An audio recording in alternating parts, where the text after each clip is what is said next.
my name is Carla, and out of necessity due to the coronavirus, I started making masks for my sister, who is a labor and delivery nurse in Washington State. Then I started getting requests, and I had all kinds of patterns, but I wanted to make as many as I could in a short period of time, so I combined a few patterns, and now I have one that uses an assembly line process to make the most of the fabric and materials and get it done as quickly as possible, but still making a quality mask. So what I have are pleated masks. I have some with ribbon, and I also made some with elastic. The problem with the elastic is that it's become very scarce, and I'm probably going to end up finishing the rest of what I do with ribbon. What you'll need to do this project is fabric, of course. They recommend using a fabric for the outside and then a contrast for the inside, so you can tell which is the inside and which is the outside. So I've got a yard of each of the fabrics that I'm going to be using. This one I've got 2 yards, so I'll use that as backing for these two. You'll also need some ribbon. Grosgrain ribbon is kind of ribbed and works the best so that it doesn't untie itself like a satin ribbon would. You'll need that in a variety of colors. What I've learned in this process is to pick your fabric and then pick your ribbon so that you have enough. You'll need 3 rolls of 3/8 inch grosgrain ribbon by 21 feet for 2 yards of fabric.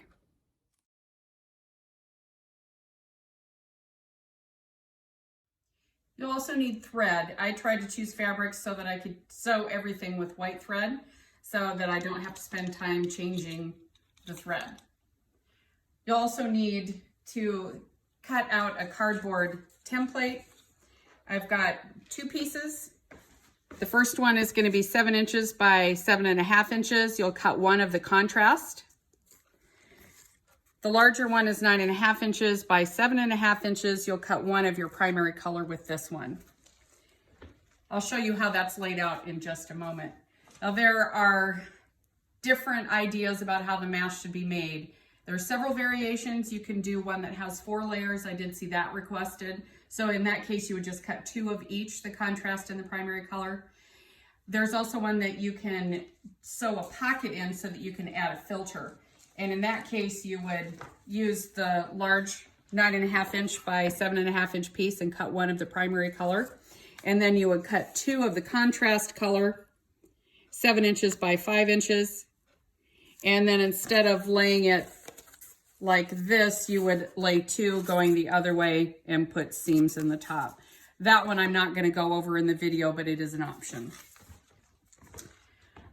You'll also need a really good iron, and steam works best. You'll have to keep some water nearby because you'll go through a lot of water. And some really good fabric scissors. Fabric scissors are going to be a lifesaver in cutting these out quickly.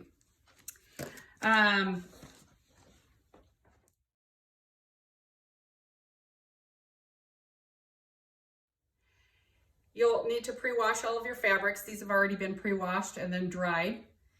And my cost, I figured, is about $1.29 per mask, including all of the notions and the fabric.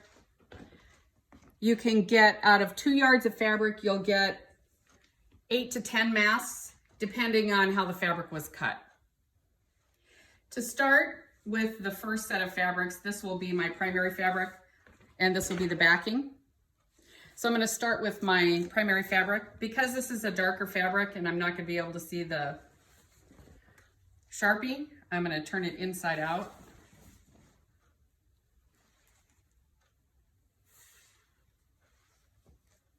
I'm going to line up the selvage, and you can use the selvage because it's not going to show when we get it all done, so no need to waste any fabric. And once I get it all set up, I'm just going to iron it so that it doesn't move.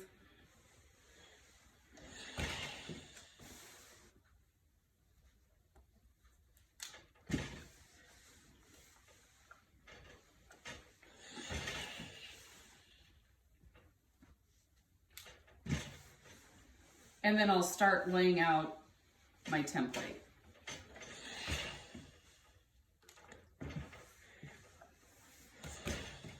So I start down at the bottom. You can even use a black Sharpie if that's all you've got. Those lines aren't going to show. And now I just line up my edges. And this isn't straight down at the bottom, so I'll start tracing around my template. And then I'll move it over. So I'll get 2 across the bottom. And then I'll get 8 all the way up. So I'm gonna finish drawing this out, and then I'll come back and show you what it looks like when it's all done. You'll see that I've got all of my squares drawn out, and don't worry about perfection. This is about production and making as many masks as you can. This pattern is very forgiving, so it's still going to look nice even if you're off a little bit. So now that I've finished drawing them out, then I'm going to start cutting. And you're just going to cut them all out. And I will do that. And then I will come back and we'll start on the contrast. I have all of my larger squares cut out.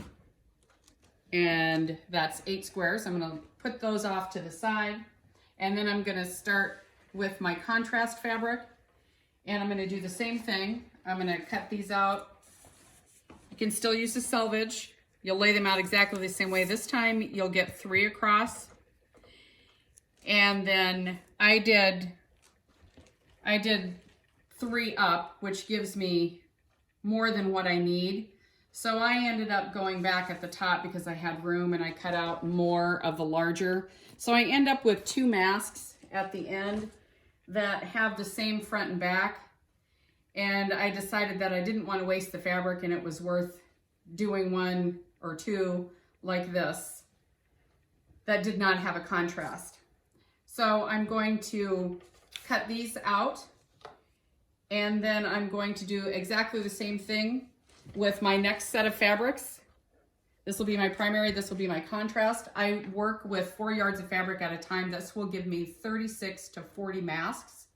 And in one sitting, it takes me about 4.5 hours to complete all 36 to 40 masks in the least amount of time and the maximum number of masks. So I always work with 4 yards of fabric at a time, and I'll cut these out.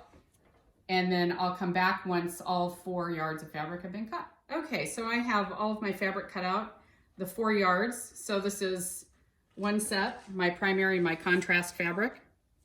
And then this is the other set of my primary and contrast fabric. So as I'm laying these out, you'll get 8 of the large squares from the primary. That will make 16 masks. And then on the contrast, you can get a lot. So what I did was, after I've laid out 9 of these small ones, then I add 2 more up at the top of the fabric so that I get extra masks. So that's how I get 40 masks out of 4 yards of fabric. I don't like to throw away fabric. So when I've got extra fabric, I've gone ahead and cut out the squares.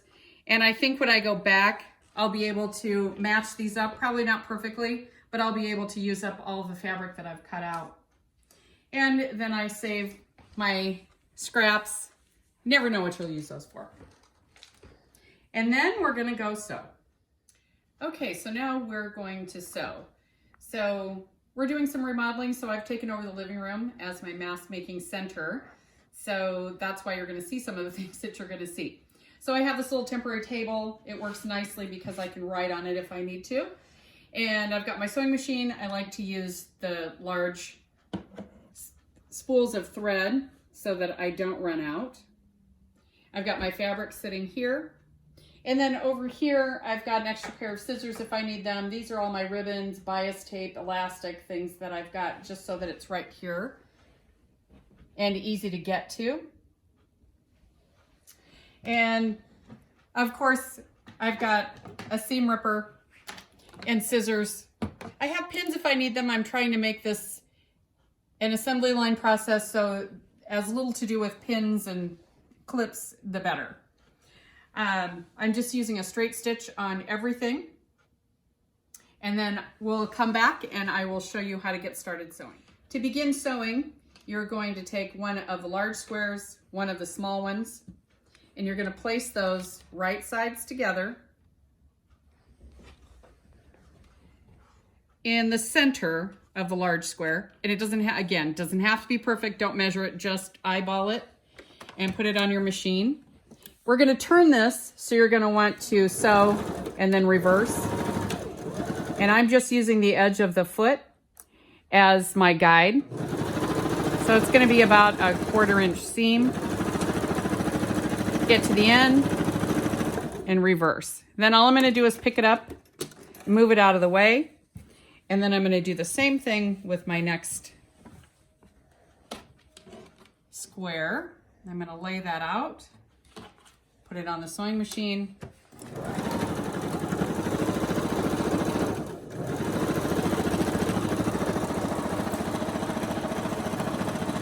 And so on. So now I'm going to just keep sewing all of these on the top. And then when I come back, I'll show you how to sew the other side. Okay, so I've gotten the top seam on all of my pieces, and you can see they're all connected. So now I'm going to turn them around and I'm going to sew the bottom. And I just turned my template on the fabric and I cut out as much as I could. I've got 2 pieces left over. And this one you'll see is the opposite because I could get more pieces out of it. So sew as many masks as you can. So I'm going to start sewing all the bottom on all of these and then I'll be back.